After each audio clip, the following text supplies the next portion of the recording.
मैं इस समय पटना में हूं और पुलिस मुख्यालय के सामने खड़ा हूं। पुलिस मुख्यालय के सामने इसलिए खड़ा हूं क्योंकि बिहार में पुलिसिंग दूसरे तरीके से चलती है। बिहार में पुलिस किसी सवाल का जवाब देने के लिए सामने नहीं आती है, खासकर पटना में। अगर पटना में कोई आपराधिक घटना होगी, एक पिछली बार जब गोपाल खेमका की हत्या हुई थी, तब ये पुलिस ने एक अजूबा तरीके की व्यवस्था की, वो नो कम्युनिकेशन स्टेटस पे आ गई है। उसकी ओर से सिर्फ पटना पुलिस की ओर से विज्ञप्ति जारी होती है। इसलिए मैं इस समय पटना पुलिस की उस विज्ञप्ति को भी मुद्दे के रूप में लाऊंगा, क्योंकि मोकामा में जिस तरह से हत्या हुई है वो हत्या है, ये पुष्टि हो चुकी है। पोस्टमार्टम रिपोर्ट में सामने आ चुका है कि दुलार चंद यादव के पैर में गोली मारी गई और उसके शरीर पे गाड़ी चढ़ाई गई।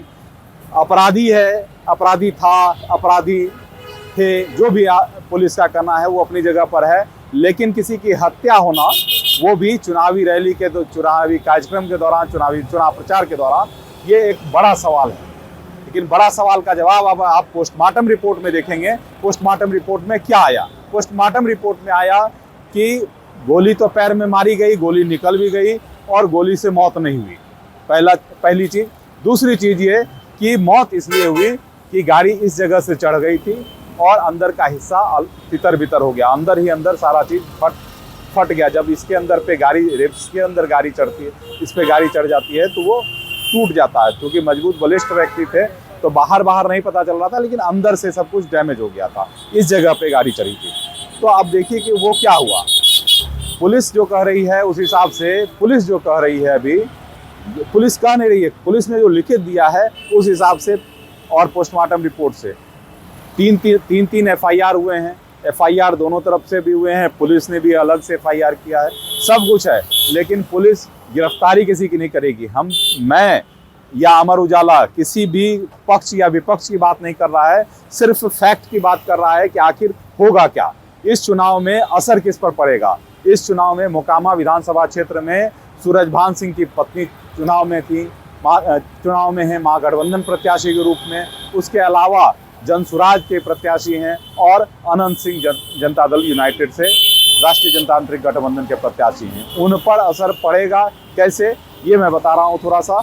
सूरजभान सिंह ने जब ये चुनाव अभियान की शुरुआत की, चुनाव प्रचार की शुरुआत की, तो उनसे पूछा, उनके पीछे नारेबाजी हो रही थी। नारेबाजी के समय को रोकते हुए सूरजभान सिंह ने कहा कि हम दिमाग से खेलेंगे। ये एक मुद्दा गायब हो गया है बाजार से, वीडियो से, लेकिन वो वीडियो पब्लिक डोमेन में है कि हम दिमाग से खेलेंगे। वो दिमाग से क्या खेल रहे थे, हम इस पर भी नहीं जाएंगे। जो कल की स्थिति थी, परसों की स्थिति, जो घटना हुई है उस पर मैं जाऊंगा। तो जनसुराज पार्टी के प्रत्याशी के साथ गाड़ी निकल रही थी। दुलार चंद यादव कौन थे? दुलार चंद यादव उस समय, कुछ समय ही पहले जनसुराज प्रत्याशी के साथ जुड़े थे। दुलार चंद यादव वास्तव में मूलतः राष्ट्रीय जनता दल के पुराने मजबूत पिलर थे उस एरिया के। जब भी राष्ट्रीय जनता दल को कोई दिक्कत होती थी तो दुलार चंद यादव उसका समाधान थे। दुलार चंद यादव का आपराधिक इतिहास रहा है उस क्षेत्र में। मोकामा टाल क्षेत्र में उनका एक समय में कहा जाता है कि उनकी तूती बोलती थी। तूती इस तरह से बोलती थी कि कोई अपहरण हो जाता था या कोई छिनतई हो जाती थी, लूट हो जाती थी, उसके लिए एकमात्र नाम आता था कि दुलार चंद यादव गिरोह का ये खेल है। लेकिन हम उस पर भी नहीं जाएंगे। दुलार चंद यादव का इधर कुछ ऐसी आपराधिक गतिविधि नहीं दिख रही थी, इसलिए हम उस पर भी नहीं जाएंगे वो क्या उनका था। लेकिन जब वो जनसुराज के साथ आए कुछ दिन पहले, उसके पहले वो राष्ट्रीय जनता दल के लिए प्रचार कर रहे थे, तेजस्वी यादव को मुख्यमंत्री बनाने के लिए प्रचार कर रहे थे, और अचानक वो जनसुराज में चले गए। एक चैप्टर यहाँ पे क्लोज माने। अब जब वो प्रत्याशी के साथ, जनसुराज प्रत्याशी के साथ आ रहे थे, तो दोनों गाड़ियाँ, इधर अनंत सिंह का काफिला था और इधर से जनसुराज की गाड़ी आ रही थी। जनसुराज के प्रत्याशी और उनके समर्थकों की गाड़ी आ रही थी। दोनों में जो वीडियो भी आ रहा है उसमें दोनों तरफ से पथराव हुआ है। जो पहली घटना हुई थी, कहा जा रहा है, जो जानकारी आ रही है कि पथराव के बाद वो जब हल्के पड़ गए, मतलब अनंत सिंह की गाड़ी निकल गई, ज़्यादातर गाड़ी निकल गई, इनकी भी ज़्यादातर गाड़ी निकल गई, कुछ गाड़ियां बची हुई थी। उसी समय ये घटना हुई है और कहा जा रहा है कि अनंत सिंह के एक रिश्तेदार ने उनको गाड़ी से उतारा और अनंत सिंह ने उसको गोली से मार दिया। हम इसको इस आरोप पे नहीं जाएंगे। ये आरोप है कि अनंत सिंह के समर्थकों ने गोली मारी। किसने गोली मारी हम इस पे भी नहीं जाएंगे। लेकिन हुआ क्या, गोली मारने वाली बात आई तो उसका अंतिम फलाफल ये निकला कि गोली पैर में लगी थी। अब कुचल के मारने वाली बात हो रही है तो फॉरेंसिक साइंस टीम पर सवाल आता है कि बिहार पुलिस पे सवाल आता है कि उसने फॉरेंसिक की जांच क्या इस तरह से की है कि उस जो शव है उसके ऊपर उसके टायर का कोई निशान आया है। क्या वो टायर का निशान उसके शरीर पे, निश्चित रूप से कोई गाड़ी जब गुजरती है, आपने जो डिटेक्टिव वाले जितने सीरियल देखे होंगे, फिल्में देखी होंगी, या जो फॉरेंसिक साइंस के जो एक्सपर्ट हैं उनका भी कहना है कि जब किसी की कुचल कर मौत होती है और अज्ञात गाड़ी होती है तो एक जांच करना होता है कि किस गाड़ी ने कुचला। टायर का निशान सबका अलग अलग होता है।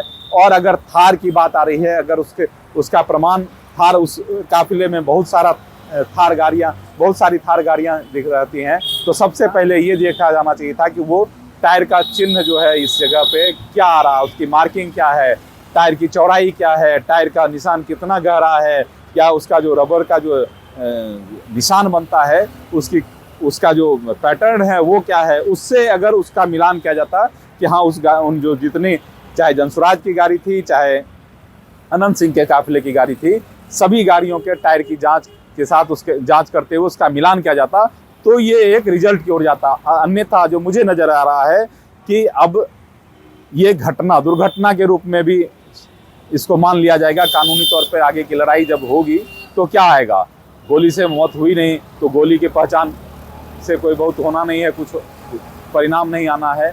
और गोली अगर लाइसेंसी होती तो निश्चित रूप से कुछ अंतिम फलाफल निकलता, तो लाइसेंसी गोली का तो चांस है नहीं।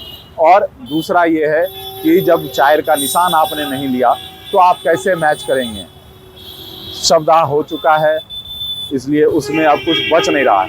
तो अब एक जो पुलिस को से हमारा जो सवाल है, अमर उजाला लगातार इन चीज़ों को जो उठा रहा है, सवाल हमारा वही है कि पुलिस आखिर क्या रही है। जब जिला प्रशासन, देखिए जो एक एक्ट है जो आचार संहिता के समय लागू होता है कि जिला प्रशासन जो है, मतलब मुख्य जिलाधिकारी जो होते हैं वो जिला निर्वाचन पदाधिकारी हो जाते हैं और भारत निर्वाचन आयोग के तहत काम करते हैं। और पुलिस का जो सिस्टम है, पुलिस का पूरा सिस्टम, चाहे वो डीजीपी हो और डीजीपी के पूरा अंदर जो है ये on deputation of election commission है, मतलब इलेक्शन कमीशन के अंदर डेपुटेशन पे है। तो जब डेपुटेशन पे पुलिस है तो पुलिस सरकार के अंदर काम नहीं कर रही, इसलिए हम सरकार पे सवाल अभी नहीं उठा सकते हैं। हम भारत निर्वाचन आयोग और उसके डेपुटेशन में कार्यरत जो बिहार पुलिस है उस पर सवाल कर रहे हैं कि आखिर उसने ऐसा क्यों छोड़ दिया, ये स्कोप क्यों छोड़ दिया कि अपराधी की पहचान हो सके या उस गाड़ी की पहचान हो सके। क्योंकि अब आप जो दूसरा पक्ष है, अगर वो कोर्ट में जाएगा तो आगे जब प्रोसेस में जाएगा तो यही होगा कि वो दुर्घटना भी साबित हो सकती है, हत्या साबित करना उसके लिए मुश्किल होगा। एक और जो मैं बताना चाह रहा हूँ कि इसका फायदा और नुकसान किसे होगा। इसका फायदा और नुकसान इसलिए किसी को होगा, किसको होगा, जनता दल यूनाइटेड के प्रत्याशी अनंत सिंह। पिछले दिनों हम लोगों ने सत्ता का संग्राम वहाँ पे किया था, सत्ता का संग्राम वहाँ पर किया था जब मोकामा में, तो बात कुछ इस तरह से निकल आई थी कि अनंत सिंह सबसे मिलते हैं और अभी भारी हैं, क्योंकि अनंत सिंह जब जेल में थे तब भी उनकी पत्नी ने चुनाव वहाँ से जीत लिया था, तो थोड़ा सा भारी वाला एहसास था। और ये माना जा रहा था कि बहुत मुश्किल है सूरजभान सिंह के लिए कुछ गणित बनाना। अब जो गणित बन रहा है वो क्या है, अब जो गणित बन रहा है वो ये है कि सूरजभान, ये जो यादव खेमा है, चूंकि यादव की हत्या हुई है तो यादव खेमा पूरी तरह से ऐसे तो है महागठबंधन का, लेकिन चूंकि अनंत सिंह का वहाँ प्रभाव था तो ये माना जा रहा था कि अनंत सिंह के फेवर में भी यादव खेमा रहेगा और जनसुराज जो है वो कुर्मी कोयरी का वोट काटेगा। तो कुल मिला के ये परिस्थिति अगर देखेंगे, अगर परिस्थिति को समझने की कोशिश करेंगे तो निश्चित रूप से अनंत सिंह को नुकसान होने जा रहा है। तो नुकसान सहने के लिए हत्या हुई हो, ये हत्या की गई हो, ऐसा भी नहीं हो सकता है। तो हो सकता है क्या है कि अनंत सिंह की पत्नी को लेकर जो दुलार चंद यादव ने बात कही थी, अमर्यादित बात कही थी, उसका एक रिफ्लेक्शन हो सकता है, उसका एक असर हो सकता है, बहुत सारी चीज़ें हो सकती हैं। लेकिन अंतिम फलाफल अगर मैं चुनाव के हिसाब से देखूंगा तो अभी किसी का नामांकन रद्द नहीं होने जा रहा है। कोई ऐसी धाराएं जो हैं, ऐसा जो प्रावधान है या अभी तक जो पुलिस का सिस्टम कर रहा है वो ऐसा नहीं है कि वो किसी भी हालत में इसको अभी के अभी कैंसिल चुनाव को रद्द करने की स्थिति या किसी प्रत्याशी का नामांकन रद्द करने की स्थिति बनेगी। पटना से कुमार जितेंद्र ज्योति, अमर उजाला। अगर आप ये वीडियो YouTube पर देख रहे हैं तो हमारे चैनल को सब्सक्राइब कर बेल आइकन दबाएं और Facebook पर देख रहे हैं तो हमारे पेज को लाइक करें।